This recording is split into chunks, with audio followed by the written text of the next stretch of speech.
Hello everyone, কেমন আছো তোমরা সবাই? আজকে আমি শেয়ার করব হস্তশিল্প মেলা থেকে আমরা কি কি কিনেছিলাম। তো প্রথমেই আমরা যেটা কিনেছিলাম সেটা হচ্ছে বড়ি। এই বড়িগুলো তোমরা হয়তো ভিডিওতে দেখেছো, 30 টাকা করে প্যাকেট নিয়েছিল। ওখানে কিন্তু ওরা মানে লুজও ওদের কাছে ছিল, তো আমরা আমাদের যেহেতু কমই লাগবে তো আমরা 30 টাকা প্যাকেটটাই নিয়েছি। এটা আমরা নিয়েছিলাম পশ্চিম মেদিনীপুর থেকে। এরপর আমরা নিয়েছিলাম ধুনো। তো এই যে এইগুলো নিয়েছি। প্রথমে এটা 70 টাকা প্যাকেট নিয়েছি, এটাতে আছে হচ্ছে 12টা করে।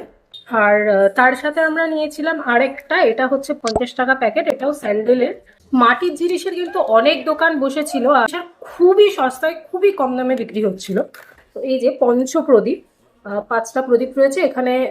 ধূপেরও জায়গা রয়েছে আর প্রপার হ্যান্ডেল রয়েছে। জিনিসটা এটা নিয়েছিল হচ্ছে 50 টাকা। 50 টাকায় এত বড় একটা জিনিস খুবই সস্তা মনে হলো আমার। আচ্ছা, আরেকটা যেটা জিনিসটা নিয়েছি সেটা হচ্ছে এই ধূপদানিটা। এখানে ধূপের স্ট্যান্ড রয়েছে, প্রপার হোল করা রয়েছে এখানে। এইটার মানে নেওয়ার একটাই যে ধূপের ছাইগুলো এটাতেই কালেক্ট হয়ে পড়বে। এইটা নিয়েছে 50 টাকা। আর শুধু ধূপদানিও ছিল উইদাউট এই প্লেটটা, সেইগুলো কিন্তু 20 টাকা করেছিল। আচ্ছা, এরপর আরেকটা জিনিস নিয়েছি, সেটা আমরা অনেকগুলো দোকানে ঘুরলাম। 2-3টে দোকান দেখেছিলাম, ঘুরলাম। তো সব দোকানের মধ্যে এই দোকানটা আমাদের সব থেকে অ্যাফোর্ডেবল মনে হলো ছিল। তো এইটা নিয়েছে 150 টাকা। এটা তো বোধহয় কটা রয়েছে তো আমি এই মুহূর্তে বলতে পারবো না, ওখানে দোকানে বলে দিয়েছিল।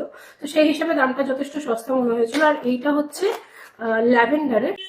আচ্ছা, last but not the least, বাঁকুড়ার ঘোড়া, বিখ্যাত পোড়ামাটির। ওনারা পাঁচমুড়া গ্রাম থেকে এসেছিলেন। আমাদের বিষ্ণুপুরের ব্লগে আমরা ওই গ্রামে অলরেডি গেছিলাম, তো দেখে না থাকলে অবশ্যই দেখে নিও ভিডিওগুলো।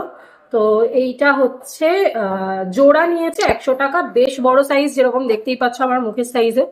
তো কালো ঘোড়া, দারুণ মানে অ্যাফোর্ডেবল রেঞ্জে এটা আমরা পেয়েছি। বড় সাইজের যেগুলো ছিল ওগুলো 1000 টাকা জোড়ায় বিক্রি করছিল। আচ্ছা, তারপরে আমরা নিয়েছিলাম হচ্ছে এই যে ঘি, নবদ্বীপের ঘি, আর এই নবদ্বীপের দই। আর একটা জিনিস যেটা দেখানোর, এটা আমাদের বোধহয় 90 টাকা নিয়েছিল। এটা হচ্ছে সুন্দরবনের। এটা ওই ফুড স্টল গুলো যেখানে রয়েছে ওইখানেই একটা স্টল ছিল। বি কিপার অ্যাসোসিয়েশন থেকে, বিজ কিপার অ্যাসোসিয়েশনের একটা স্টল বসেছিল, ওখান থেকে আমরা নিয়েছি। আর লাস্টে একদম বেরোনোর সময় ওই অপোজিটের ওই জায়গাগুলো থেকে, যেখান থেকে আমরা পোড়ামাটির জিনিসটা নিয়েছি, এই একটা টুল মতো বা মোড়া মতো নিয়েছি বেতের। এনারা বোধহয় ওই জলপাইগুড়ি বা ওই সাইড থেকেই বসেছিলেন। তো খুব ভালো ফিনিশিং, আমাদের সামনেই আরেকবার উনি পলিশ করে দিলেন। তো এইটা নিয়েছে প্রায় 700 টাকার মতো, আমাদের থেকে বোধহয় 690 নিয়েছে। তো এই হচ্ছে আমাদের ছোট্ট খাট্ট একটা হল।